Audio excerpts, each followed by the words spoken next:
I think the thing that's been really helpful for me is understanding the reason behind why I do what I do.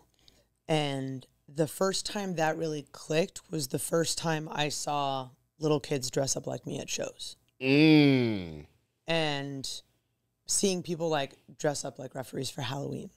Like, it's a really cool thing. You already know when something about to make a big impact. It's what we used to. Wrestle. Yeah. Welcome to the table. Keep it locked in. Got some talent out this world about to drop in. And the story that we sharing about to shock them. And the level that I'm giving is a top 10.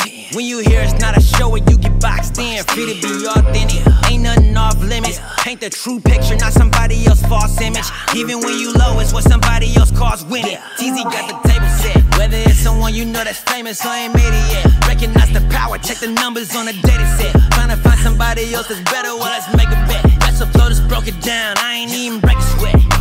Welcome to the table. Welcome to the table. Welcome to the table. We just get it started, never done, never settle.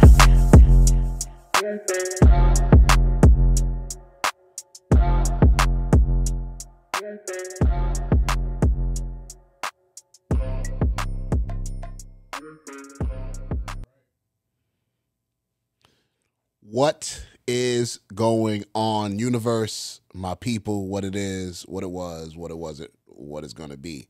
This is your man, Teasy Jones, Monteasy, Antoine Monteasy Lewis, Antoine Monteasy Moore. I have many aliases, but I'm simply known as Monteasy. I thank you guys for watching this wonderful episode of Teasy's Table. I am your lovable host here, the hostess with the mostest once again.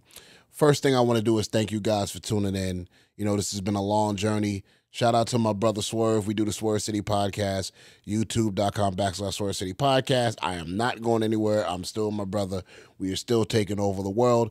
But this right here is Teasy's Table, where you guys can get all the exclusive podcast information on mental health, social things of that nature with my guests that I have each and every month when I come here on this wonderful platform. Shout out to my brother Phil Bird for the platform here to come here in this wonderful podcast studio to shoot. I always have a good time here, and thank you to the bro for the opportunity to get this podcast space to have a good time. I'd be remiss if I didn't shout out the two sponsors of this podcast. Yes, we have sponsors now. From episode 1, you know, it was a brother just trying to make it happen. Now we have sponsors. First, I want to give a shout out to Downtime in the Ring. Thank you guys, to my brothers, you guys in New Mexico, for all the support, all the love. Thank you guys for everything you've done. You guys have been the first official sponsor of Teasy's Table. Link in the description to check out their YouTube channel. I've been helping them with content, guests, things of that nature. They're a great up-and-coming podcast, and that's my way of showing love to them for them sponsoring this wonderful show. So Downtime in the Ring, you can click the link in the description for the YouTube channel to check them out. Also, the second sponsor is the No Gimmicks Podcast. Thank you to my man Kelvin for the love, music producer extraordinaire, A&R, also does a wrestling podcast. Thank you, my brother, for the sponsorship as well. The second official sponsor of Teasy's Table, the No Gimmicks Podcast. Once again, I do the same thing, helping them out with guest content, curating ideas, and being able to help other podcasts grow, because that's what you're here for, is to give back as well once you get in position. I want to also tell you guys, too, to go to the link in the description to check them out as well. You guys can check out both podcasts, subscribe to them, show love, and thank you guys once again for all that you do. Briefly, go to Teasy Jones at Instagram, everything Teasy Jones, social media to follow me. You guys can hit me up, monteasytv@gmail.com. Hit up the Spotify, Monteasy, YouTube, things of that nature. Subscribe, show love. But once again, we are here. Enough about me. We are here, and I am here with a friend of mine who I love dearly. She was actually a guest last season, but, you know, once again, I will go on my Zoom interview rants and say I do not like Zoom interviews. But they're good. I can hold it down and give you great content, but it's nothing like having that face-to-face interaction, especially with people that you love, you care about. And it just makes better content, as I always say, you know. And before I get into that, I will be remiss to say, too, go to youtube.com/ / at Teasy's Table ENT. It has switched. It was Teasy's Table, but now it's ENT. We are at 2,000 subscribers. We are growing fast. So at Teasy's Table ENT to subscribe. But my guest here today is no one other than one of my best friends in the game. I love her to death, Miss Aubrey Edwards. How are you doing? I'm doing great. What an introduction, man. And I can't agree with you more on the Zoom aspect because, like, I do podcasts and Zoom is always convenient from a, like, locale perspective because people are all over. And the podcast I did with you is overall one of my favorite interviews I've ever done. I love your style. I love the focus. I love that we didn't talk about wrestling at all.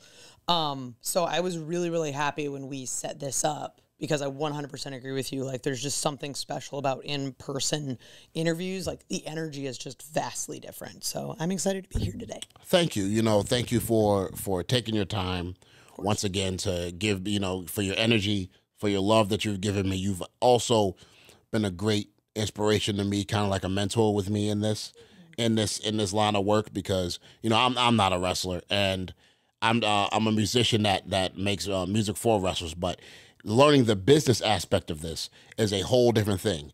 How to maneuver, I learned a lot from you, Swerve, different ways that we communicate, things you help me with, that when we speak directly, it's a lot of things, nuances of understanding how this works. And you've always been, not only kind to me for when I first met you in Seattle at Defy years ago, but just our friendship that we've been able to maintain over these years because you know how this industry is. Friends come and go. People want you for this, want you for that. But people who have great friendships in this is eternally rare. And I thank you, my friend. Thank you. And I think it's important too, like, friendship as an adult is always kind of interesting because we all have our own different things we're doing, different projects, different lives. People have kids, people have spouses, whatever it may be. The thing I really love about our friendship is we'll go months without talking, and then we immediately pick it up again like we were just talking yesterday. And it's great, and I think it works for us because we both have our own things that even though we are essentially part of the same business in a way, it's great because I know that I can value you as a friend and you're never going to make me feel bad about the setup of our friendship. You know what I mean? Absolutely. And that's very important. And, before I dive more into that, I have to ask you the number one question. I ask everybody that is a guest on this wonderful platform, even I ask Phil back there when we talk every day because me and Phil talk often. But I have to ask you this question. Okay. How you doing? I'm doing okay. I actually got 7 hours of sleep last night. Sleep is so internal and important. Dude. Especially in our line of work. I was telling you before we started recording, like, there was a party last night. One of my coworkers had a birthday party. And I'm normally very much a focused, boring workaholic person when I'm not on TV. Right. And as soon as I get off the bus from work and I go back to my hotel room, I immediately make my meal prep, call my husband, and then just check on a bunch of different things that maybe I just ignored throughout the day or things that need to be done before I wake up the next day for a flight. But I had a coworker who had a birthday and she invited me. And it's weird because I've never seen myself as one of the cool kids. So I'm like, I got invited to a party with all the cool kids. I have to go. Like, I'm going to have FOMO otherwise. So I went. I was out way too late. I'm normally like an in bed by 10 p.m. person. And I was calling a Lyft at like 3:30 in the morning. Like, it was bad. Well, But I did the responsible thing. When I got back to my hotel room, I literally told, like, Siri, like, set my alarm for 7 hours from now. Didn't look at the time and just put the phone down, went to sleep. So I got the full sleep, didn't steal myself from like, oh, well, I'll just wake up and suffer through it because I have so much work I need to do. It's like, no, prioritize the things in your life that are important. I know that if I didn't get enough sleep last night, I was going to feel like crap today. And I would not be able to perform well on this interview. I would not be able to get anything done. So it's like, why live life at 50% when you can just take the hit one day to get back to 100? That is a great analogy, and that brings me to this point. And thank you for bringing that up because we're always on the road. Mm-hmm. I was actually been reading about the curse of being in the entertainment business because a lot of us don't get adequate sleep. And the reason why everybody's like, why these entertainers don't live very long? Because you got to think about it. Really break this down. If you're an artist or in the wrestling business or any sport or anything like that, You have to think, well, athletes, they prioritize their rest in certain ways if they do it the right way. But, artists are always on tour, and they're living off a plane, and not only they're living off a plane, they're living out of hotel rooms, and they're literally performing on stage, if they're popular, 2 hours, hour to 2 hours a night, full exertion of energy, and always on the road. You guys, always on the road, weekly. Every week, 2-3 days shows. Not to mention if you do extra stuff depending on what you're doing. Yeah. And that's why they say, like, well, why these entertainers, they're passing or stuff like that happens, is because it's exhausting. It's exhausting, and it's not actually normal for us to do that, No. So tell me, how do you prioritize your rest and able to have downtime in this industry? How are you able to, be able to go, okay, separate from what I do, how do you prioritize your rest? What do you do to kind of decompress from everything that you do? So it's a couple things. I think the main benefit that I gained from this is I didn't actually step into the ring before I was 30 years old. I had an entirely different career that was a strictly 9 to 5, Monday through Friday. So I had lived my life. I had been an adult. I had a whole thing. So taking all of those experiences and immediately bringing that to wrestling, I think changed how I entered wrestling. That even though I'm going 100 miles an hour and I'm doing as many indies as I can on the weekend, I still know I have to be able to be productive at 9 a.m. on Monday, regardless of whether I was in Oregon, Canada, Washington. Did not matter. My boss did not care where I was on Sunday or how many people were at the show. Like, I still had deadlines I had to hit. So coming into wrestling with that mentality and having practiced that mindset for a long time, I think really helped me. I think also keeping in mind that I live very far away from where the majority of our shows are. I live in Seattle. I love Seattle. I've lived there 17 years. Most of our shows are Central or Eastern time zones. So I spend most of my Tuesday on a plane. I always tell people my commute is by plane. It's like a bus with one stop. You can take a nap, you can answer email, it doesn't matter. You're not going to sleep through your stop. It's great. So I'm taking the first flight out, which is typically 6 a.m., flying to wherever I need to go. I have a layover because after 4 hours, I want to stretch my legs. Like, I can't do direct flights. It's just not enough. But I try to keep West Coast hours when I'm on the road. So I'm normally like up at 6, start to go to bed by 10. I'll go to bed at like 1 a.m. when I'm on the road and then wake up around 9. That way, then when I get back home, I can maximize my time awake. I don't have the day of jet lag trying to adjust because I'm on the road 200 days a year. I need to maximize the time I have at home and have it be as effective as possible. If I'm 100% in the ring, I need to be 100% at home as well. I frequently joke that in wrestling, you're either getting divorced or trying not to get divorced because we have partners at home that are supporting us, but I think we're giving our all in the ring that a lot of times we forget about the people that are supporting us. And I'm trying to not forget about my dude at home. And he's really great too. Like, he's a huge part of that in reminding me, like, if I'm laying in bed and I'm just like, whatever on my phone, he's like, hey, go to bed. Go to bed. I'm like, oh, right. Yeah, I have a meeting in the morning, whatever. So it's knowing what you can do to kind of build those good habits, but also listening to your support system and knowing that they're looking out for your best interests in the same way that you are. They just have a different perspective of it. That makes a great point. And I had to learn this. And, in our line of work and what we do in the entertainment business, or even if you're any kind of thing, a business owner, if you're a workaholic, you could work a 9 to 5. I'm not even going to just categorize this to just, what we do. I learned a long time ago, and this is something that I always remember when it comes to my kids, which is why I shut down everything when it comes to my kids. When I have my kids, I shut everything down because I want to give them their time. I get them every other weekend. So for the limited time I have, I shut it down and I'm just with them. And Teasy doesn't exist. It's all Antoine. I'm dad. Nice. I'm daddy. You know what I mean? Teasy does. I always say I don't know who that person is, and crack jokes with my kids when they're there. I'm like, I don't know who that is. I always I recognized this when I got older, and I don't know what motivational speaker said this. I'm sorry I couldn't quote you, brother, but I did hear this, and I've always remembered this. Oh, I think it was Inky Johnson. Shout out to Inky Johnson. That you don't want to be so motivated and so goal-orientated in life that when you're reaching for the stars that you burn everybody under.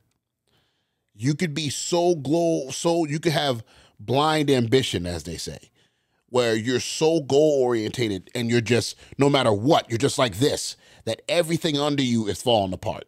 I went through a period in my life where I was like this, but my relationships with women were terrible. Mm-hmm. The relationships with my kids' mothers were not good. Now, it got me here to sit in this chair with you, right, but I burned a lot of people. I could not maintain a relationship because I didn't know how, and I didn't have the, let's say, the handbook, and was around a lot of people who were married or in relationships. I just kind of burned because I didn't know. But the reason why I bring this point up is to say that, how do you manage not being so goal orientated? Now, this is separate from your husband. Right. How do you manage being so goal orientated? Hey, I'm focused on my work. I have emails. I have these things I want to do, because that's just kind of the way we're wired, to make sure that everything from your family, everything like from your husband to your husband to everything balances out. What do you do to try to balance it out?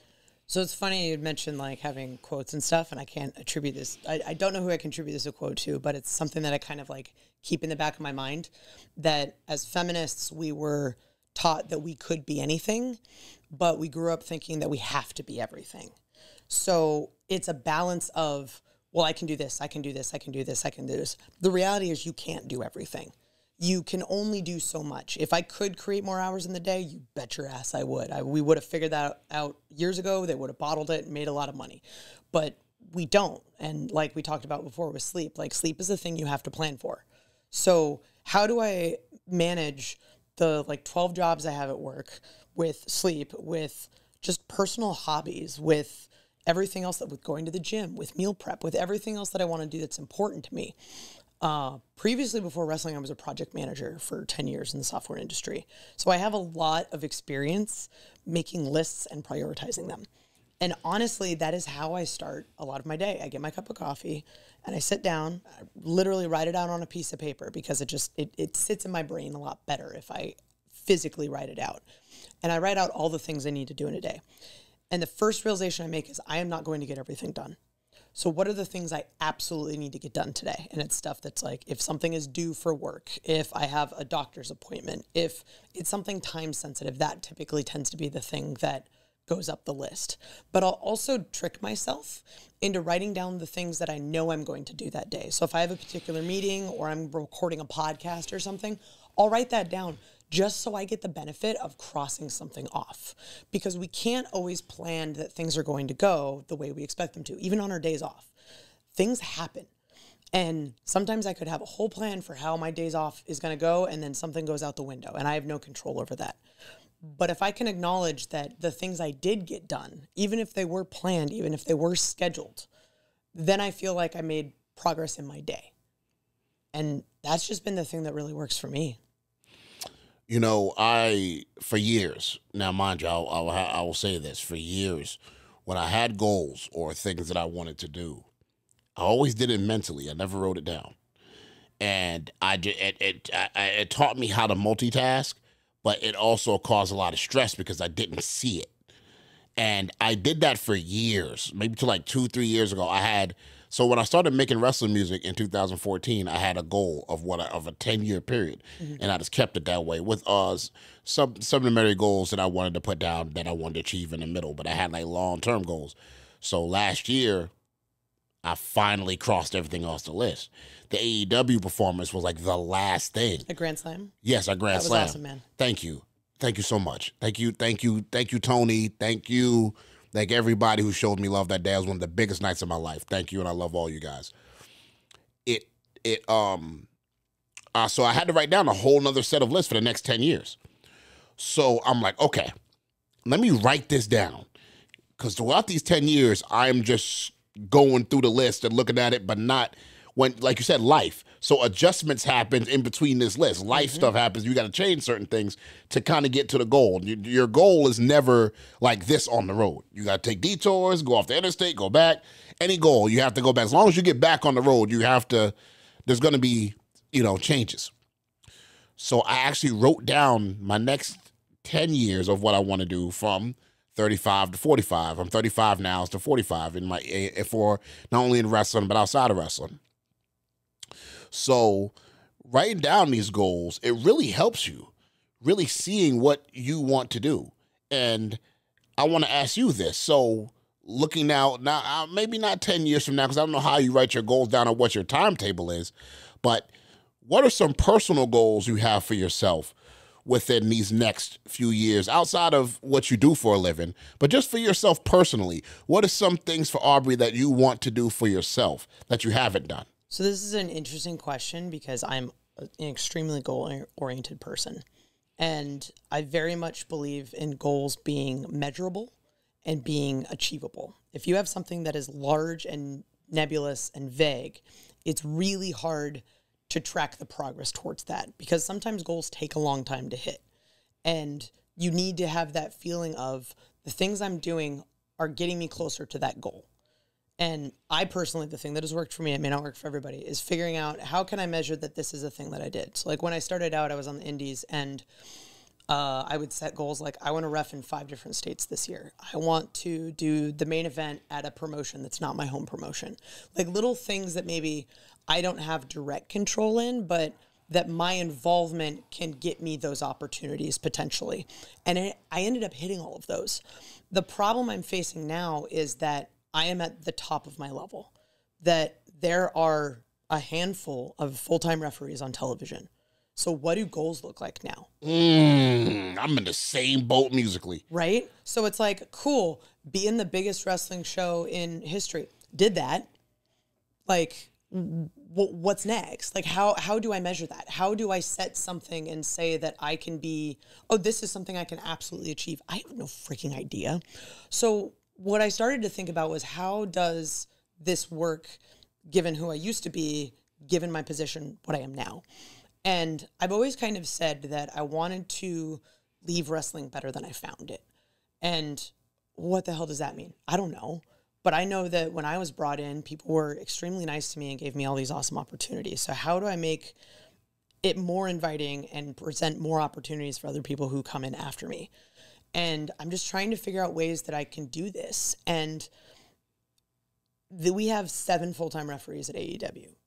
AEW is a massive operation. There's hundreds of people, from production to talent to executives. There's a ton of people. So what can I as one person do? So like something we did recently, there's this software development technique called postmortems, where you sit as a team when you finish a project and you talk about things that went right, things that went wrong, and things that you can do to improve.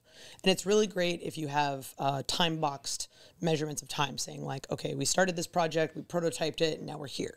Cool, let's review it, take all of that stuff, do a project again as a group, and then review that postmortem we had before.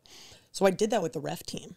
I sat down and said, hey guys, trust me on this. This is something I really want to do. And we sat down, we talked about it. It was the last pay-per-view at Full Gear. We sat down, we talked, and we said, okay, what's something that went right? What's something that went wrong? What's something we can do to improve? And what you get out of it is not just action items that you address, but you end up building an awesome team. Like the referee corps at AEW is already awesome. Some of the best dudes I've ever met in my life. But it gives you an opportunity where it's a safe space to promote your brothers and say, this guy totally killed it in this one match where this thing went wrong and then they didn't lose their cool and it was awesome. And it allows you to put someone up on the pedestal that they deserve and say, this person's awesome in front of everyone else. It gives you that platform where it's okay to praise other people. So we've got another pay-per-view coming up. So I was talking to Paul Turner last night and said, hey, can we do this again? He's like, absolutely, let's do it again. Now we have the opportunity to go back and review the things we said we were going to do and see the things that we said, hey, let's try to make this better. Did we actually do that stuff? Let's try and figure it out. So I'm trying to figure out ways that I can basically take the things that make me work and work for me, and how do I expand that to a broader level? You know, it's funny because we can have this conversation, and it didn't really hit me until the AEW performance and understanding where you're at in your position, where a lot of times when we are on our way up, we look at somebody or something somebody's done as a sense of motivation to get there. Correct. Oh, this person does this, okay, my goal was to be like in hip hop terms, like the Tupac or the Jay-Z of wrestling music. I wanted to be the top guy. And then I wanted to, once I got established and to be or one of the top people, wherever, that's all subjective. But just in my position, then I can hand out opportunities, find a way to work my way around it on the hip hop side to help others once I got to that position. Then you get to that position. And then you're like, well, damn. You're like, okay, what is going to... What's next? What's going to keep my fire burnt? Not my fire, but a blue tip fire. Not just the fire where it's just like, the hottest of hot. The hottest of hot. You Not don't want just, embers. Right. You don't want the little, little logs and, you keep, when you're camping and keep the little fire. No, you want that blue tip fire with motivation. But with human nature and the way human beings are, it goes in ebb and flows, So then I remember I was watching the Michael Jordan documentary, right? During COVID. And I always think about this. When Michael Jordan would go out to play, he would make stuff up in his head where somebody on the other team said something. Or, you said I wasn't going to score 30 tonight, and nobody said this. But in his head it did. Because it kept him going. And I took offense to that. Exactly. And I took offense to that. And that was offensive. And you realize that once you won 2 or 3 championships. You guys won a championship with Wembley Stadium. You guys won a championship. That's a ring. That's a championship ring. That's the first, and nobody's ever done as big as you guys. So it's like, okay, now I'm here. I did it. Now what is going to keep my fire going? Then you realize that once you get to this level, it's really the hardest thing because everybody from the outside, they see you shooting. They see you there. Shooting for those stars, being there. But the hardest thing to do is to maintain this. So, kind of off of that Jordan thing, one of the best books I read this year was Boss Up by Rick Ross. Big Rick Ross fan. Absolutely. And there was a quote from the book that I thought was really important, especially when we see people achieving cool things, where he says, the only reason that people know that Jordan had the flu or that Tiger's leg was messed up is because they won anyway. Megan Rapinoe did the same thing in soccer. Like, she would talk her mouth and everyone just said, look, maybe you can win and then we'll listen. So she went out and won. And then she started trying to argue, no, pay the women equal. People only listen to you when you win. So it's not only are you hitting those goals, but now people are seeing you hit those goals. Now what are you going to do? Because now you're on a platform.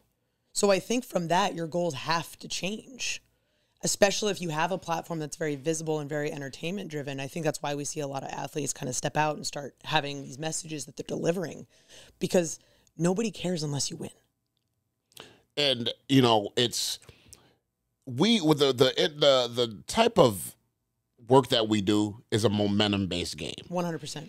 And the worst thing you can do is kind of leave. I wish that I could be an Andre 3000 and just drop music when I want, have the whole world on my fingers, and then to disappear for 6 months and still have the same impact like I'm doing it. Like I'm not doing it.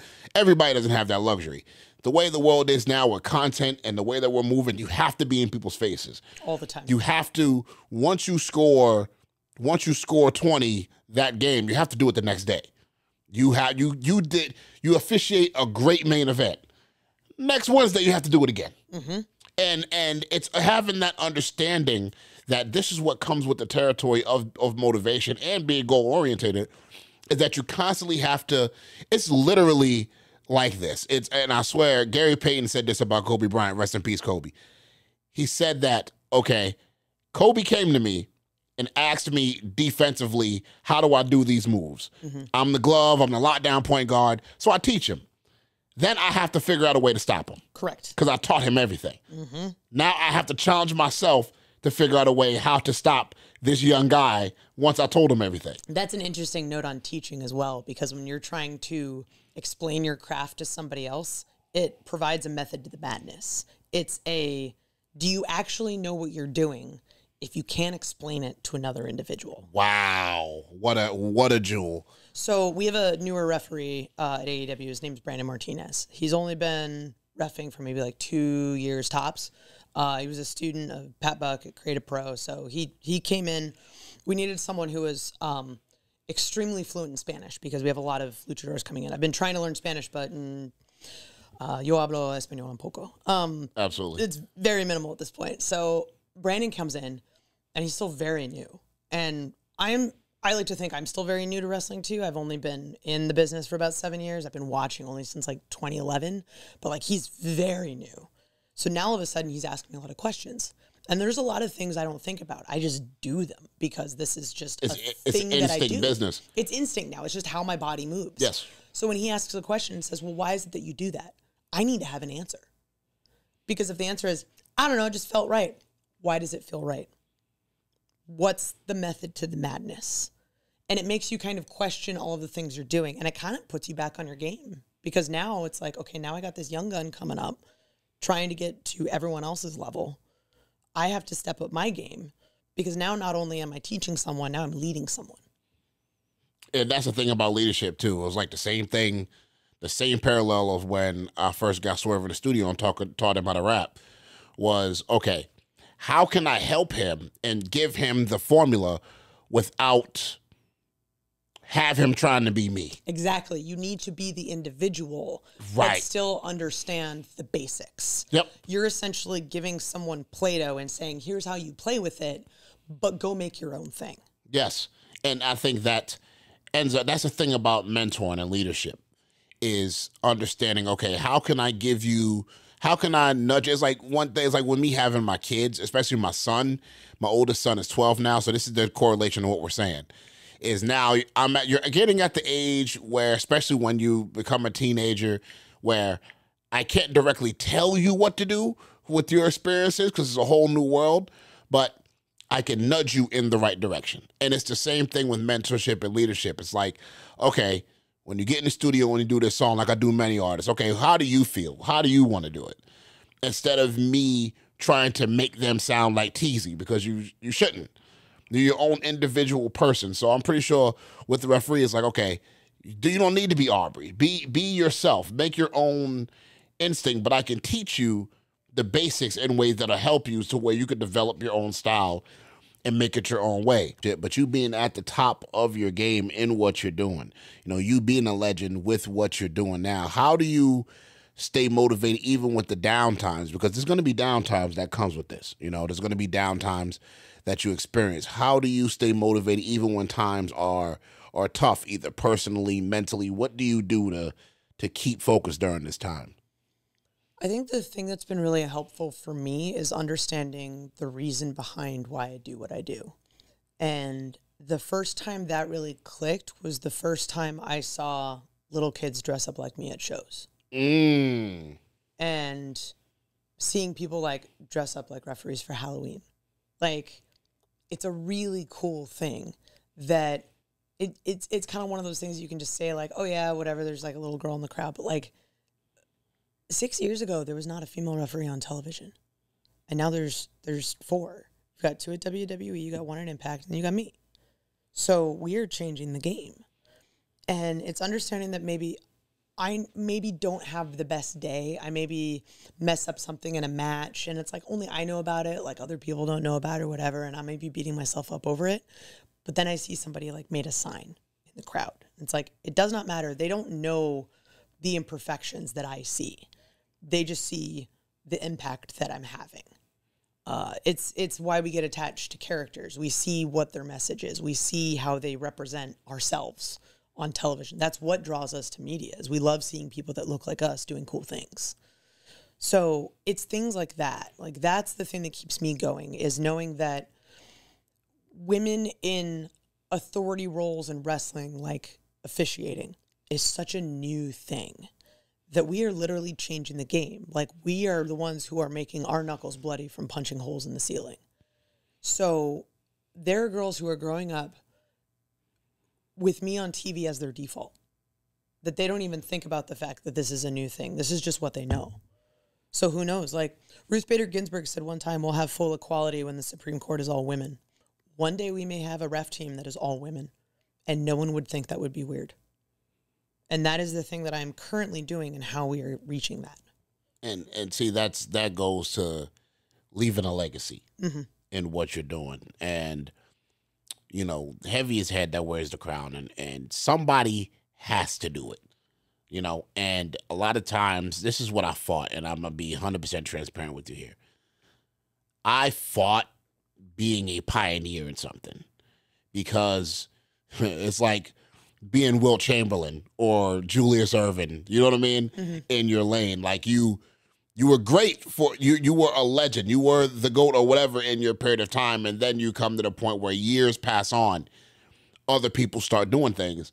And then you become like a pioneer. You become the focus of what people are looking at. And remember, as we said earlier, you're looking at people, and then you become the target in a good way of what people are aiming to be.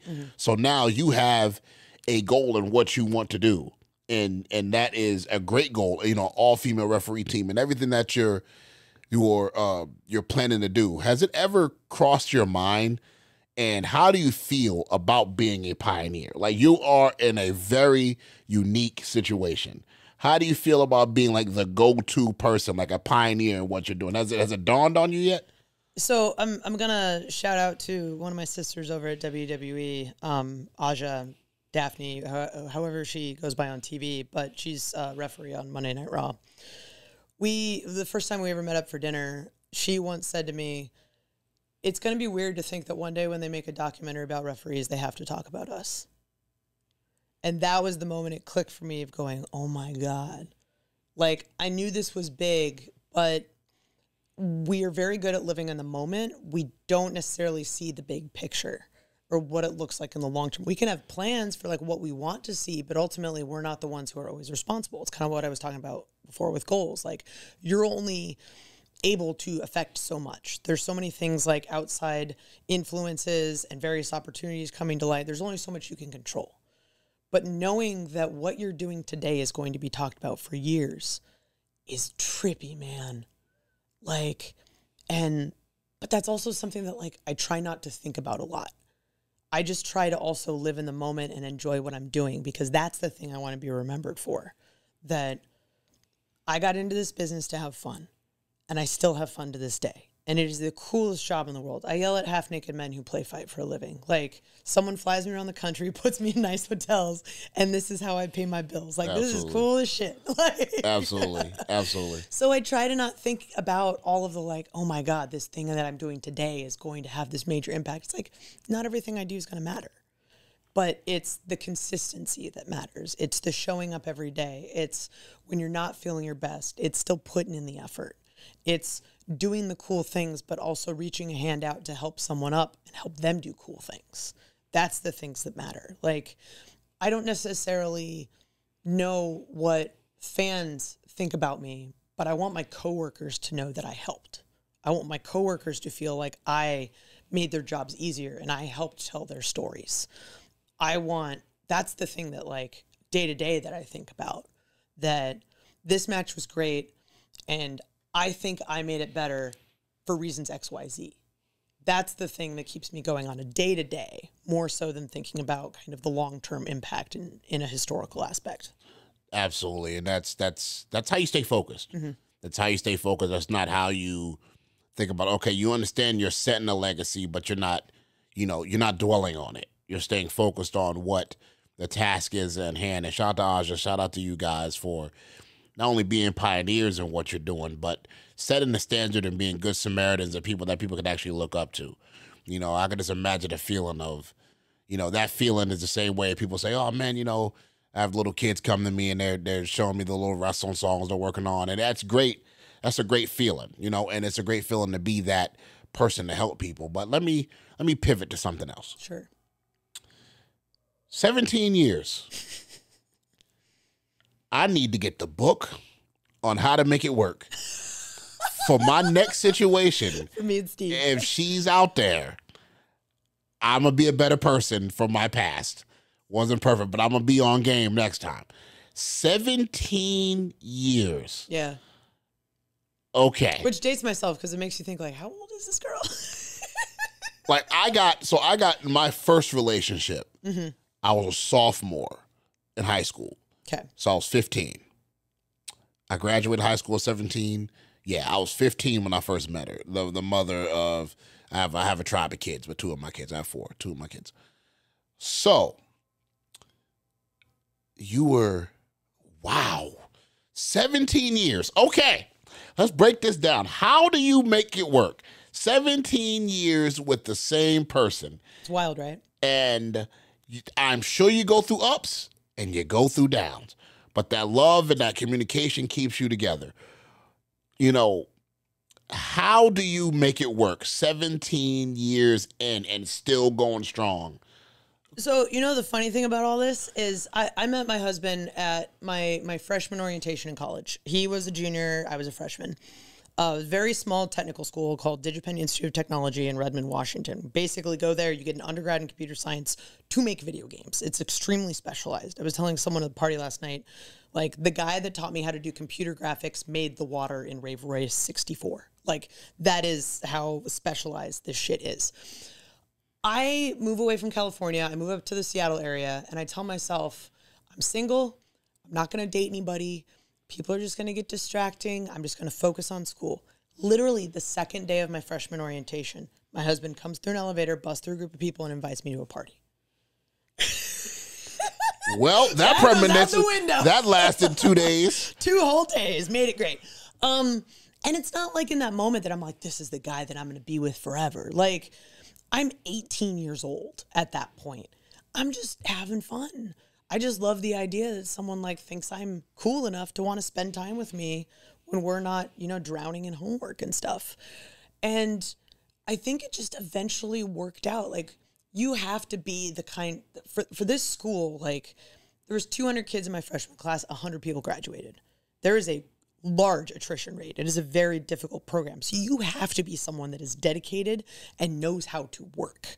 So automatically the people coming to this program, like, I don't know if you went to like a undergrad or a master's or any of that, but associates, yeah. Right. So a normal bachelor's degree is somewhere around 115, 120 credits. Mine was 154. Woo!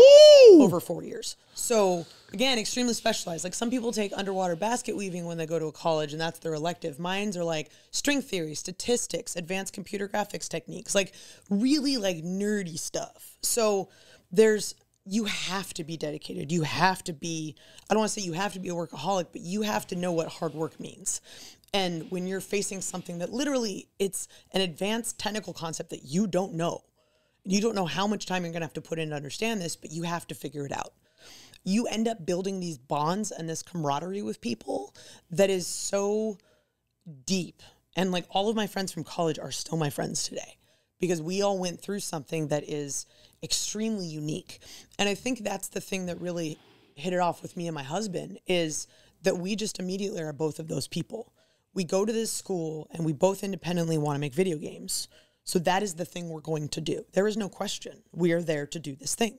So it's always been that. Fast forward to 2019, I get an offer for All Elite Wrestling. The conversation did not go, hey, Steve, can I do this? It's a, hey, Steve, I'm going to do this. And his response was, cool, just tell me how much money you make now so I can update the budget. It wasn't a matter of, let's figure this out if we can do it. There was no question that I was going to do it. It's just a, how do we make it work now? This is the new reality. And I honestly, like, you say you need the book. Like, I don't know what the book is. I think it's just our mindsets are very much the same. And rather than trying to figure out how to make it work together, it's a lot of, okay, you're going to do this thing? Cool, I got you. How do we make it work? It's not him deciding what I'm going to do with my career. It's me deciding, but him understanding that this is the thing I want. This is the thing that makes me happy. Cool, he's along for the ride. I think that dynamics of, I think in 2024, 25 in the future, and I think a few years ago it started this. Tell me if you agree with this in terms of relationships, because I've been in 2 long-term relationships with both women at the time, 15 years. That I was with both of them respectively for the time we add the time together. Times have changed in where now the social dynamics of relationships with the other person has changed to where, you know, back in the day, you look at the times the way it was, the man worked, the woman stayed at home, she took care of the kids. Now it's more of a time now where you choose to be together than having to be together. Right. Where the woman is well accomplished as the man. Money can be equal. She can make more than him. He can make more than her. Whatever.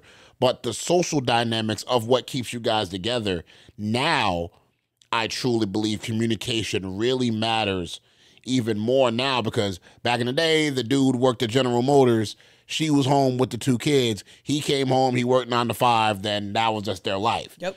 Now you have your own business. You have your own career, your own things. You're on the road. You're doing your thing. He's doing his thing.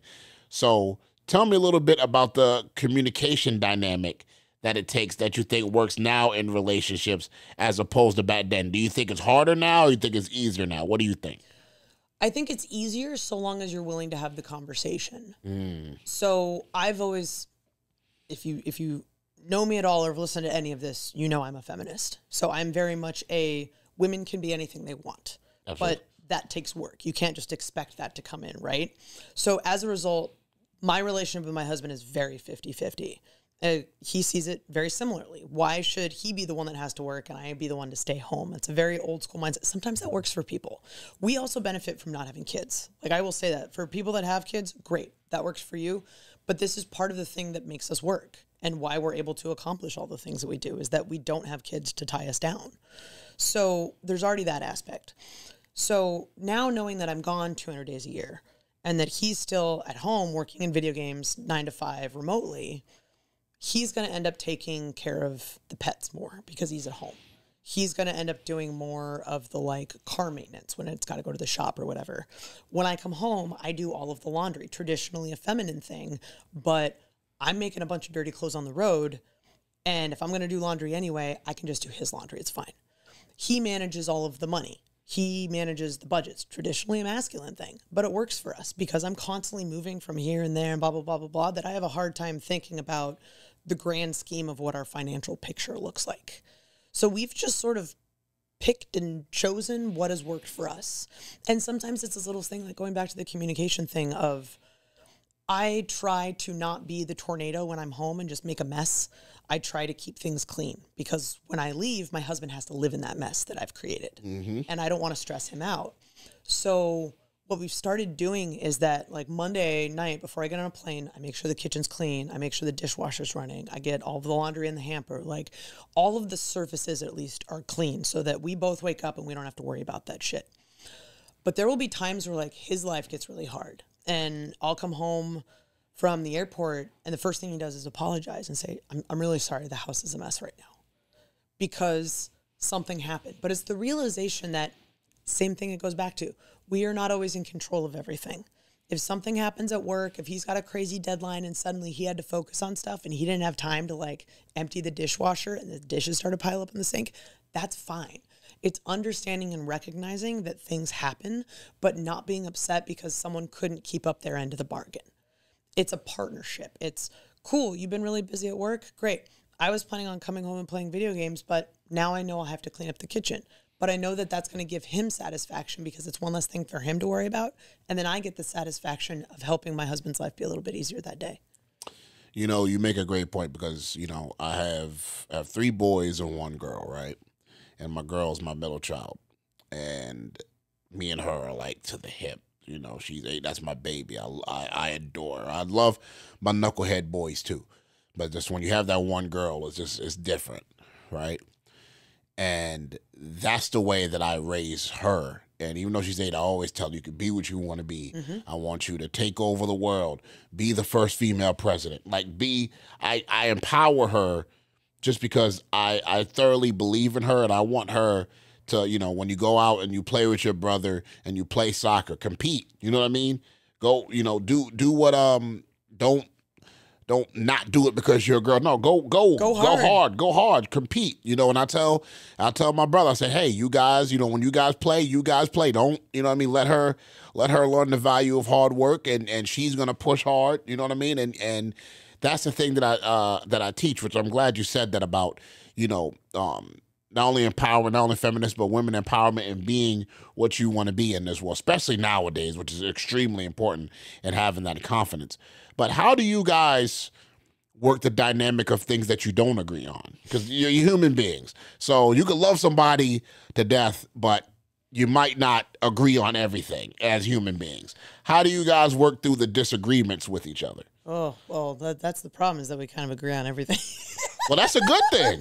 That's a good thing. Your communication is very good then. Right. If it might get to that point, you guys know how to stop before it gets there. If it ever did go there, you probably would communicate before it, So it's never anything big that we disagree on. Right. It's always little things. It's like something as simple as social media. Like, hey, I want to tweet this thing. What does this sound like? And he's like, I would change it to be this. And I'm like, well, that's dumb. And then I think about it and go, yeah, he's right. Okay, that sounds slightly funnier, or maybe it's worded differently and it kind of comes across differently, or whatever.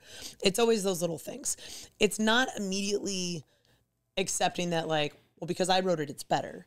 It's, why did I ask for his opinion in the first place? It's because I value it.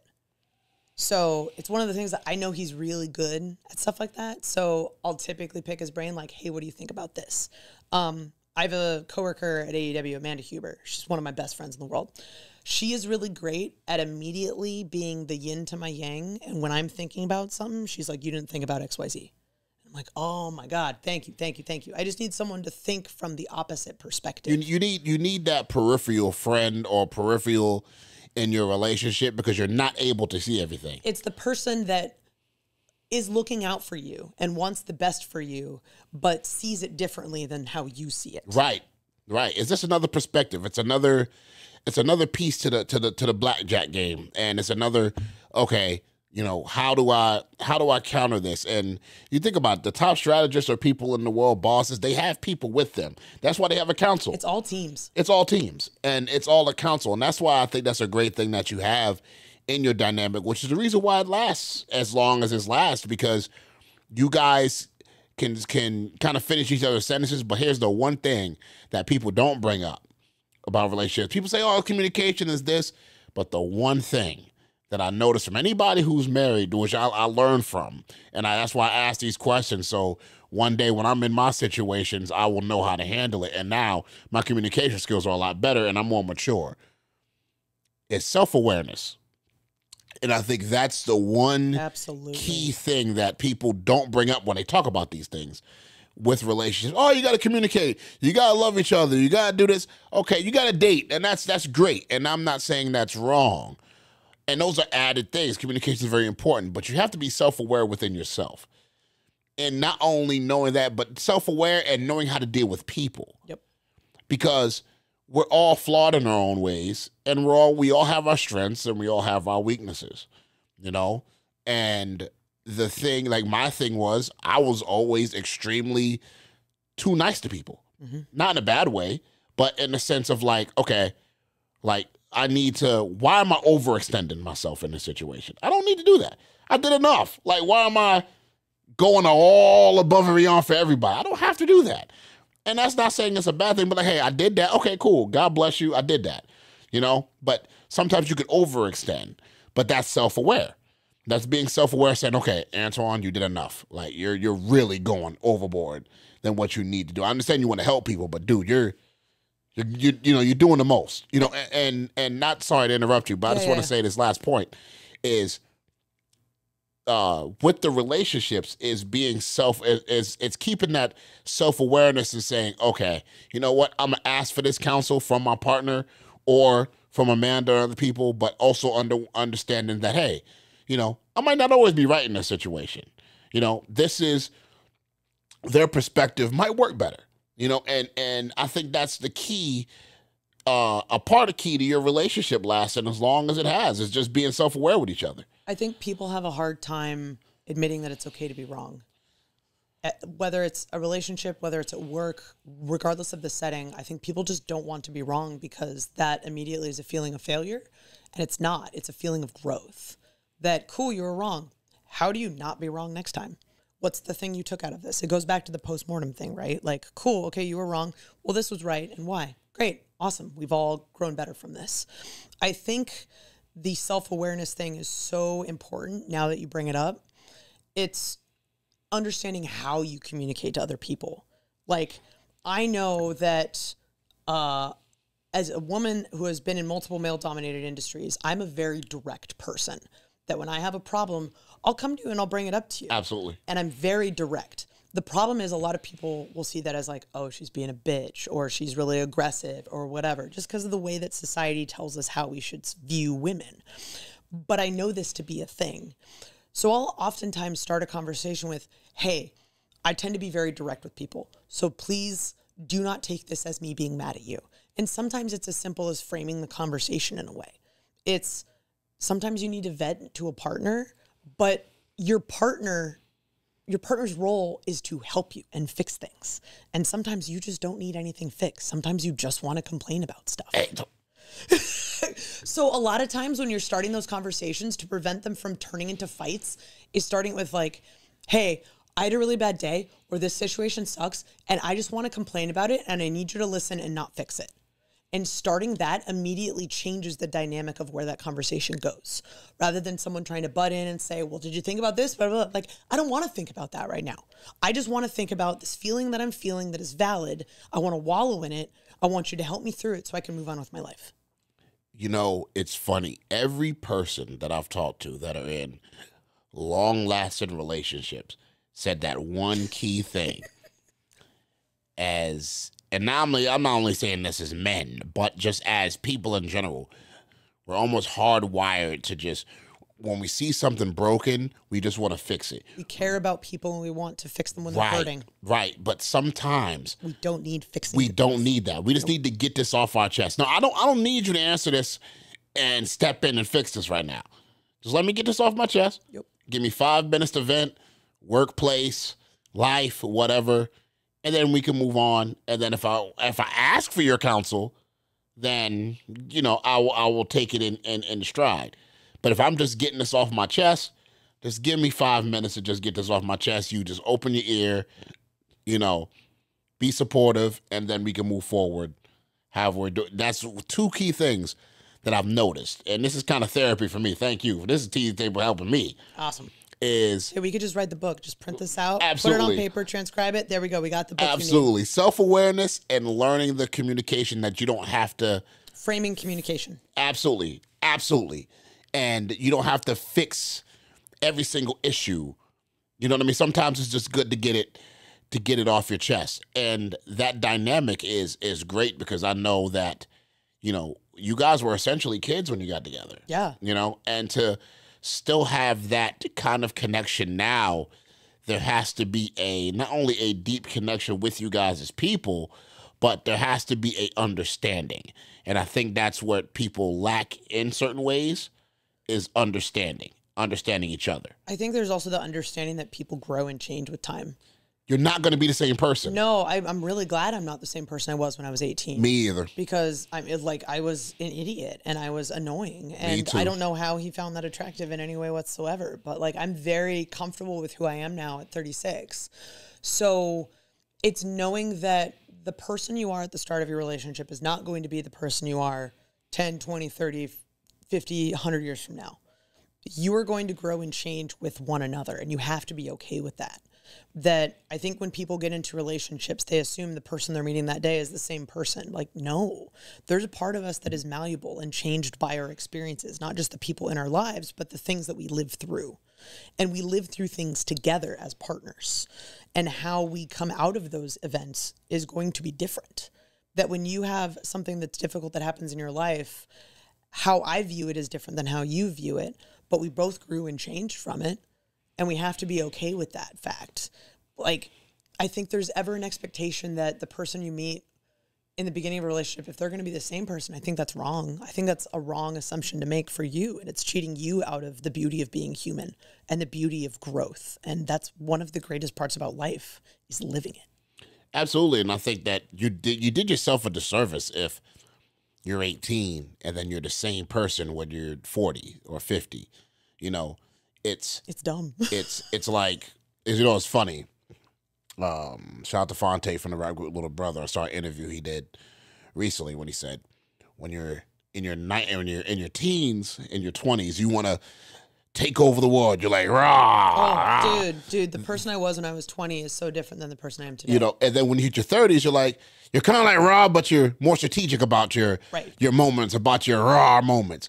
And then when you get to our age where we're like, what? Okay. You know what I mean? It's like whatever. So it's even weirder because like I had a completely different career for my 20s.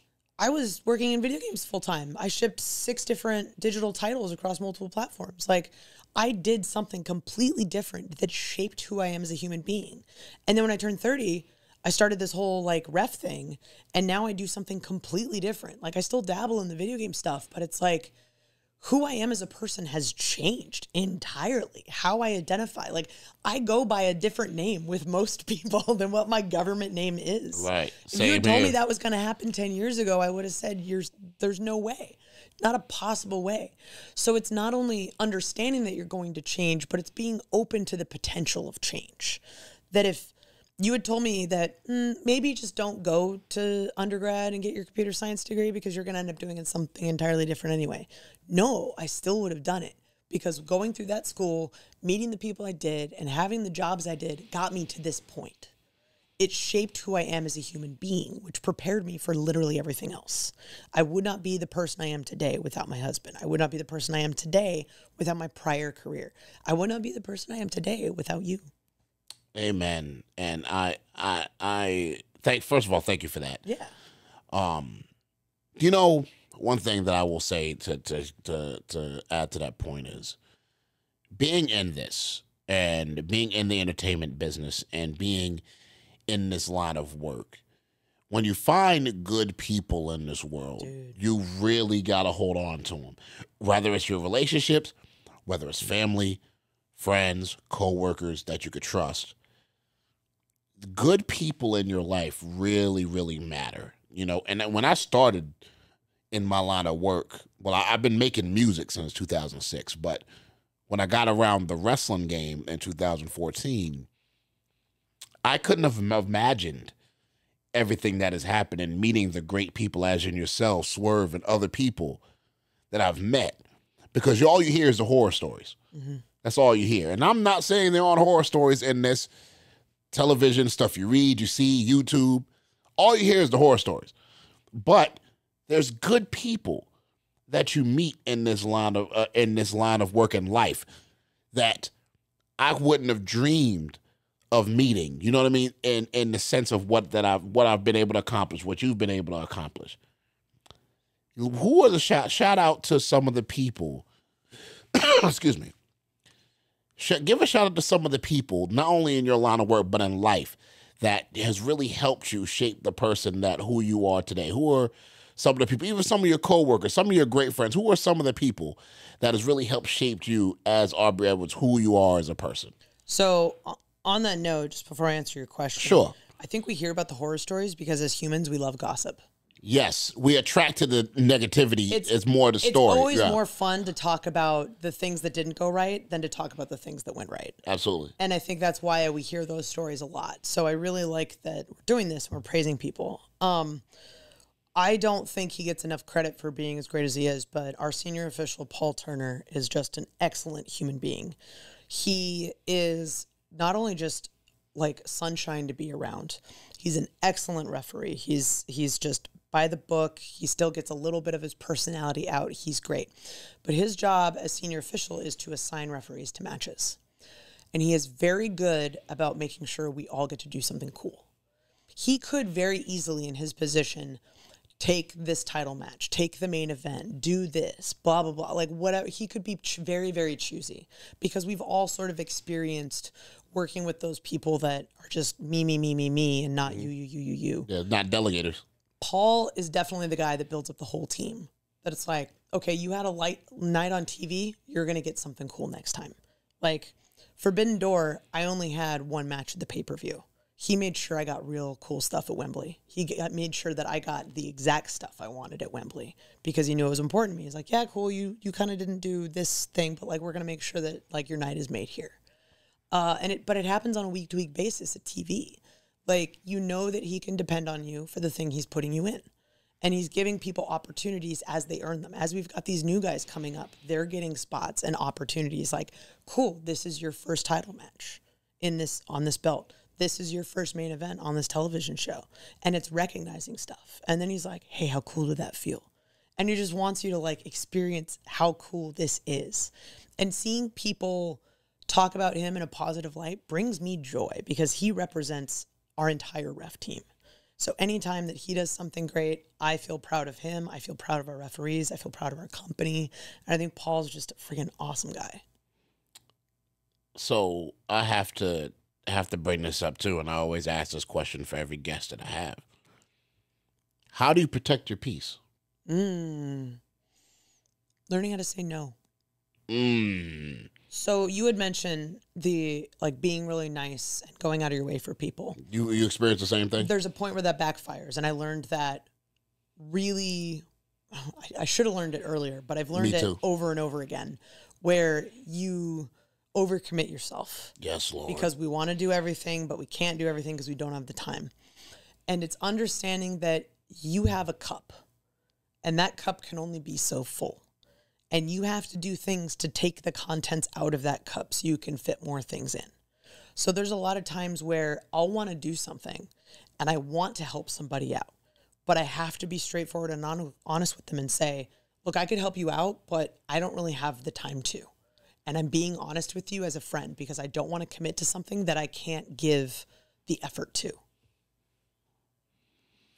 You know, I'm gonna be honest. It's the first time I said this, but I'm going to be honest with you in the walks of life that I suffered, and I just recently started getting over it, from winner's guilt. Mm-hmm.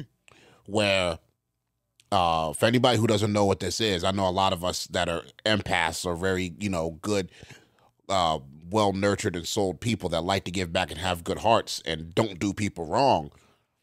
You go through winner's guilt where you're chosen. You're the chosen one. You're one of the chosen. Yep. And, whether it's you only, the blessing only comes through your eyes and your vision because that's what's meant for you. So when you win, you start feeling not bad, but you start feeling like you got to help everybody because you feel guilty, not guilty that you're in the position, but like you want to help everybody because you're in that position. But it's like a subset of imposter syndrome. Yes. The problem with that, though, because there's always a yin and a yang, a plus and a delta to this. The minus to this is that you could be interfering with people's lesson and their blessings and their karmic situations if you try to do too much for them. You could be interrupting that by trying to just directly put them in a position. It's like, nah, they got to work for it. They have to figure out their own way. Now, if you can give a helping hand, make a connect or a phone call that can help somebody, you helped. Mm-hmm. And you don't have to overextend. So I think with the winner's guilt that I experienced was understanding to say, hey, I don't have to feel bad for being in this position because one, this was what I was called for. And two, that this is what my goal and my blessings are in my direction. But if you interfere with everybody and try to do too much with that cup, you're going to empty it for people that needs to have their own journey in their own situations, So one of the things that I do is trying to give opportunities to other people. Whenever there's a lady ref on the indies who's looking for help, I offer, hey, I'd love to do a tape study with you. So we'll sit on Zoom, we'll watch one of their matches, and I'll just give them feedback and stuff. The thing that I've learned is I have to do that on my time. Yes. Because it's okay for me to put out a helping hand, but I can't overexert myself. It's finding that happy medium and knowing, yeah, I'm willing to do this. I'm only willing to do it at these times. And if you can't make those times, I'm sorry. Like, I'm not going to bend over backwards for something that I am giving my free time to. Yes, it gives me satisfaction seeing someone succeed and seeing someone, like, I know how hard it is to reach out to people and say, hey, can you help me? Like, that is already a hard enough step. But it's an understanding that I have to let them grow, but I also have to let me grow, that even at 36, I'm still growing. Amen. And I need to give myself that opportunity to be able to say no within the constructs that I'm setting up for myself. That is not only a great point, but that is something I believe everybody who's watching this on Teasy's Table really need to understand, because you could really run your cup out, try to do everything for everybody, and Dude, it's burnout's real. really impossible to do. I make sure I have downtime where I'm not doing anything music related. I record in spurts now. I used to be in the studio every single day, and I'm winding myself out. Now I go every 2 weeks for 2 days. I have a time schedule. I get everything in, and then I live other 2 weeks being Antoine. And I work on other things, and I live a bit. I spend time with family, and my mental health is so much better because of how I did that. Now, I want to do another pivot. Cool. Seattle Supersonics. Hey! I see the hat. Let's get some fun stuff here. I see the hat. Yep. You know, first of all, you guys had the best jerseys in NBA history. Dude. Absolutely love the green and yellow and white. I love those colors. You had Gary Payton, Detlef Schrempf, Sam Perkins, Hershey Hawkins. I remember the whole lineup from the 90s. Sean Kemp. You guys had a legendary team and still are legendary. Shout out to the glove, Gary Payton. You guys had a legendary team. When is Seattle getting a basketball team? When is this happening? Oh, man. When are you guys getting a basketball team back? Because you guys have some of the best fans in the Pacific Northwest. You know, being in Seattle, going to Defy shows, and also me being a closet Seattle Mariners fan because I love everything Ken Griffey Jr. I am extremely excited, and hopefully you guys get a team back. So tell me about your love for the Sonics, about your love for Seattle sports and things of that nature. So this is funny because I didn't grow up in Seattle. I grew up in Northern California. I grew up in a city called Vacaville, California. It was kind of like outside Sacramento and San Francisco. It's where my dad grew up. And the way my dad and I bonded growing up is we played video games. So we would play NBA Jam, and we'd always play as the Sonics. And I was Detlef Schrempf, and he would be Gary Payton. And that is what we did. So that was my introduction to basketball, was NBA Jam. And I kind of casually watched growing up, but like anytime you say, well, who's your team? That's my team, right? I move up to the Seattle area for college, and this is 2005. The Sonics left in 2008. I never got to see a game because I'm a broke-ass college kid who's buried under homework. So I never actually got to see my team play. And it is so incredibly sad, especially because they have the shared history with the Thunder. So anytime someone says, well, the Thunder won the NBA championship, like, no, they didn't. Yeah. They did not win shit. Like, it's really frustrating because, and I think we see it a lot with like wrestling as well. Like, there's not live entertainment coming to Seattle is very difficult because it's a long drive out. So whenever there is a big event, we come out in full force and we give it our all. You said like at the Defy shows, like those fans are rabid. Love the same them. thing happens. Best crowd I've ever been to. Seahawks games, everyone is rabid. Like I remember the start of this hockey season, I would watch games on TV and you'd see some teams like there's empty seats in the arena.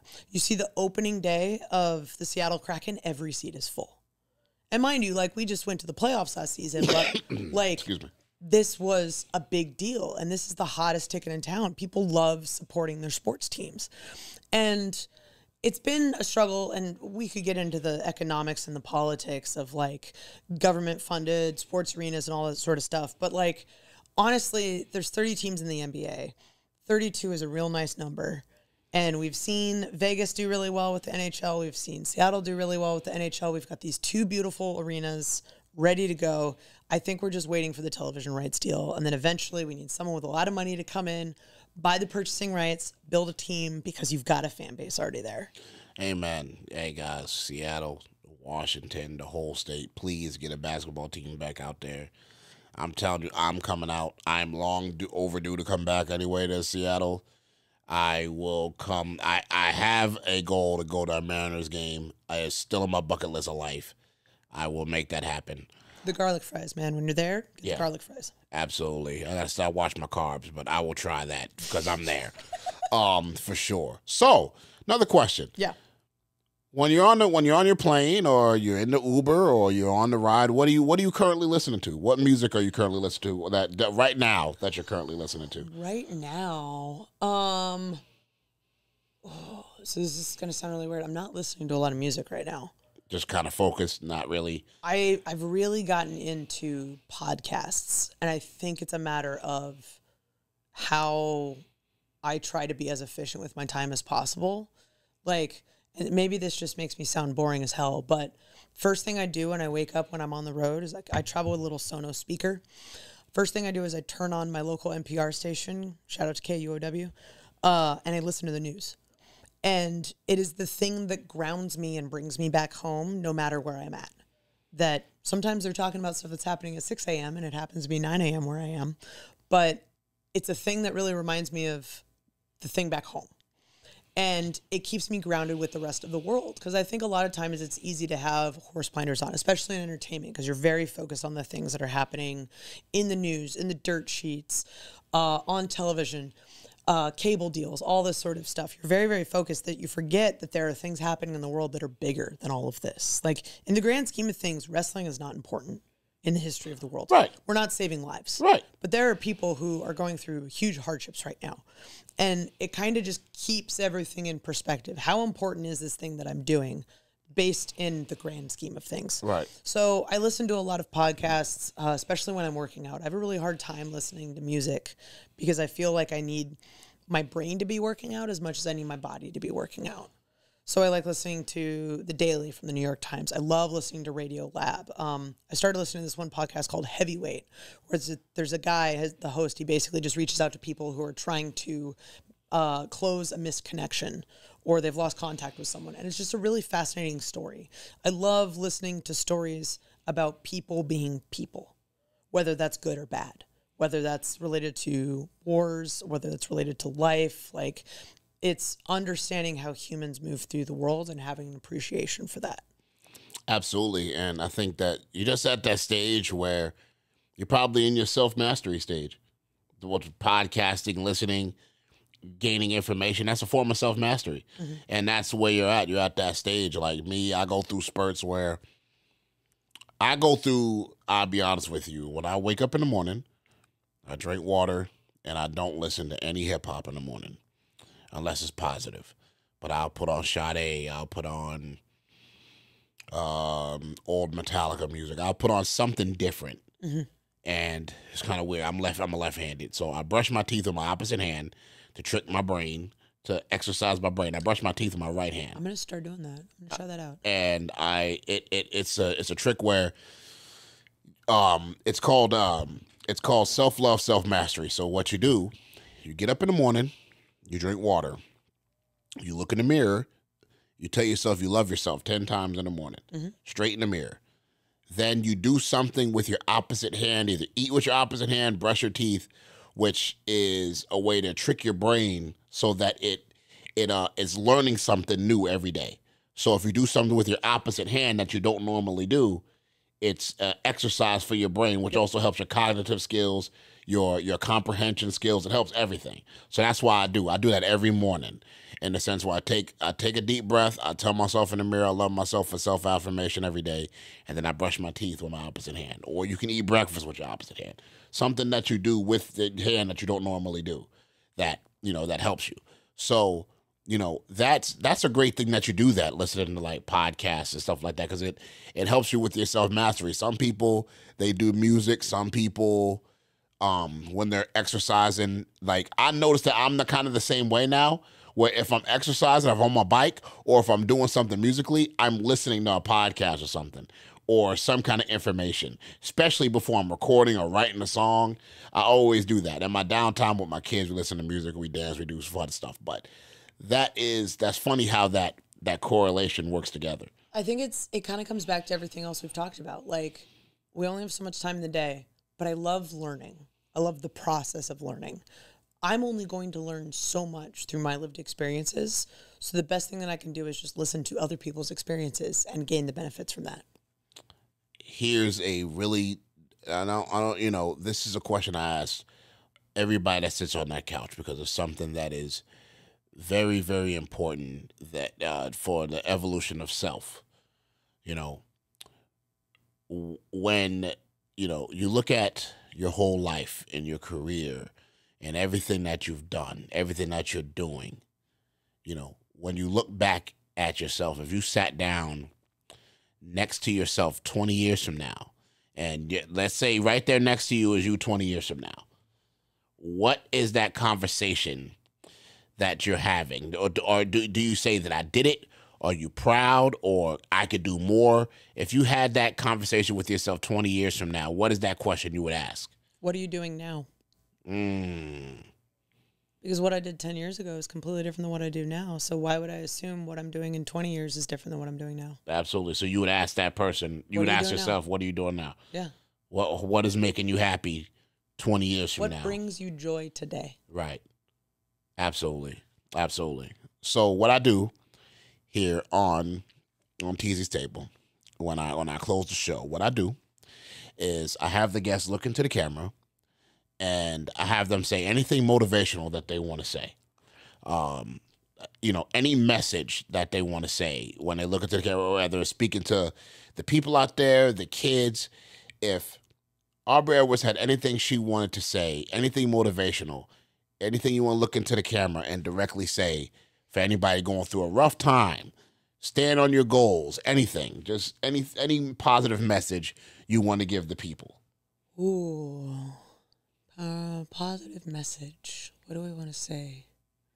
There's so much. How do I make it succinct? You have nothing but time. I know. I would say to enjoy the moment. Because a lot of moments are going to come and go.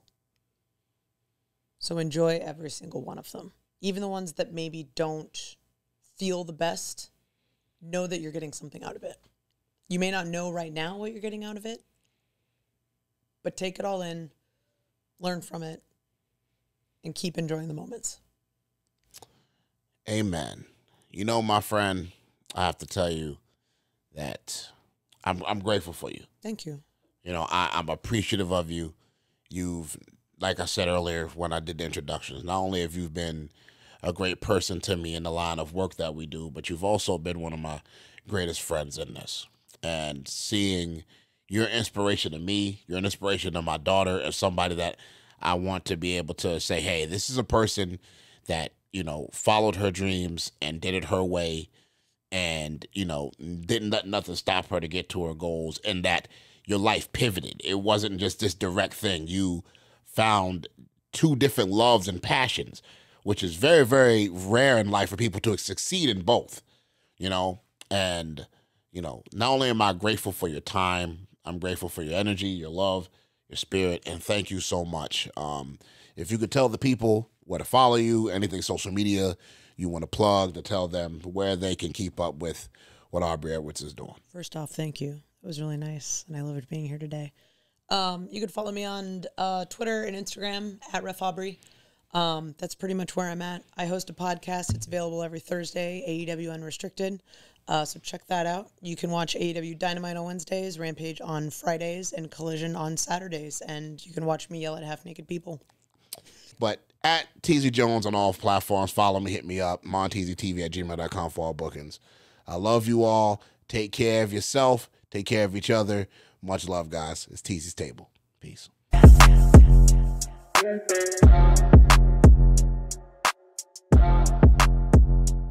Yeah.